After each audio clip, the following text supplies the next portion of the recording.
What's up, y'all? This is Tyrone Allen with Caterverse, the number one branding solution for caterers who want to overcome the flood of competition and keep growing. Today, I'm going to talk about what branding is not and how to fix past mistakes.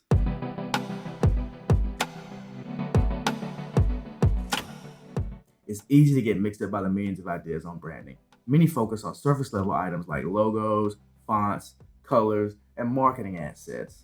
You may have even been sold a branding package and thought your brand was all set, but you ended up with a bunch of visual assets like your logo, business cards, menus, brochures, retractable banners, vehicle wraps, and maybe even a style guide. These are all wonderful and necessary pieces, but that's just the thing. They're only pieces of the branding puzzle. So when it's packaged and delivered as your solution to branding, it doesn't quite cut it. When considering what branding is, you would explore the brand strategy, the brand values, the brand promise, the processes, the creative expressions, and the customer experience. All of these together are the building blocks of how your brand will represent itself and establish its reputation.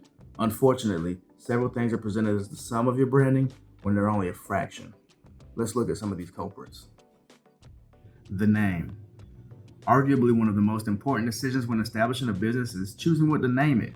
Even though it will be one of the key things people will recognize and remember, it won't be the brand. When you think of a popular brand name, what comes to you immediately is the feeling you have about that brand. The name alone did not give you that feeling, it only triggered it. The name is not the brand. The logo. Your logo is another primary tool for helping people remember your brand, but it is far from the most important thing when it comes to your brand. Once you decide on the logo, you'll have to be patient with people anyways, as it takes 5 to 7 times to see a logo before a customer remembers the brand. Like the name, it is another trigger. The logo is not the brand. The designs. The design elements that communicate for your brand are vital ingredients to helping with recognition. The logo, colors, fonts, graphics, photography, and design style show what your brand looks like. Again, this is another trigger. While they help identify your brand amongst the competition, they do not make up the whole of the brand. Much research and strategy should take place before any designs are created, which is a huge chunk of the branding foundation. The designs are not the brand.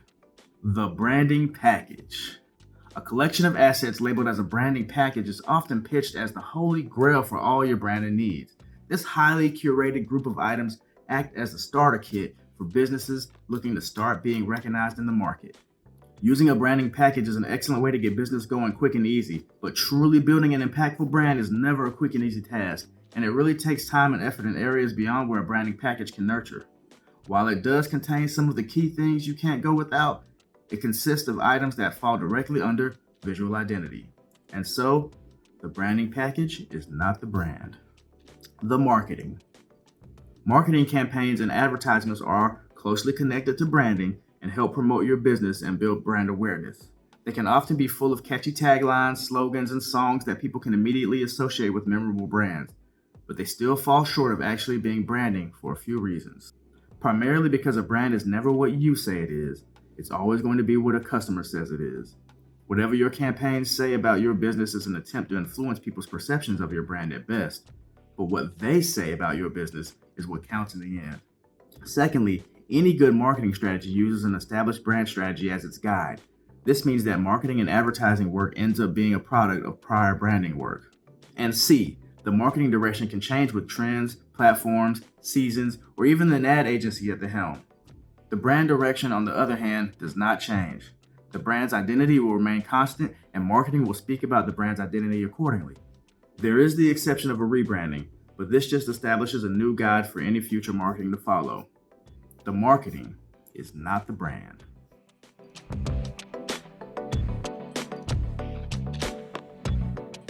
Taking control of your branding goes far beyond and before any of the design assets that represent your brand. There are few business practices better than being intentional, and there are 0 business practices better than being intentional with your branding, aside from being intentional with your money, of course. If you find your brand isn't making the mark you know it can, here are some things you can look at to strategically make a difference and create that brand that you can be proud of. Have we developed a brand strategy? Make sure you are not just saying what your brand is. There should be a framework for how your brand identifies and expresses itself. There's no better practice than being intentional, remember? How consistent are we with our assets? Once you get your brand assets put together, make sure you use them consistently. Stick with the colors. Use the fonts religiously. Follow the style guide. And if you don't have one, work with a professional to develop one. If you bought that branding package, use it. Are we managing our customer experience? This is not just practicing good customer service. It is having an understanding and a literal plan to how customers will engage with your business in every way. It involves advertising, merchandising, logistics, point of sale, supply chain, reviews, and every part of your business that impacts customer outcomes. Are we being consistent with our brand promise on a holistic level? Evaluate if your mission, vision, and values are exhibited throughout the company. That should not only be showing in your marketing, but be sure they are showing in your internal communications as well. Does our staff feel and understand our brand promise? Ensuring that your employees know what your brand represents is a sure way to solidify your brand standing. Also, keeping the promise with them first and foremost is the key to keeping it with your customers. The old adage, if you take care of your employees, they will take care of the customers, rings true. As you can probably tell, what makes a powerful brand is a lot more than what you see and hear. It involves creating a solid foundation for what your business stands for, how it speaks to the world, and how it treats other people. It's what creates the reputation you have with your customers. When you work diligently to help influence that reputation, you are on the path to building the brand you can be very proud of. The branding package just won't do all that. I'm Tyrone Allen with Caterverse on what branding is not and how to fix past mistakes. Be sure to like and subscribe for more strategies to help position your catering business and multiply your sales. And visit us on thecaterverse.com. Check out our library of online resources and tools to help you build a successful catering brand. And check out all of our social media channels at The Caterverse. Peace and light, y'all.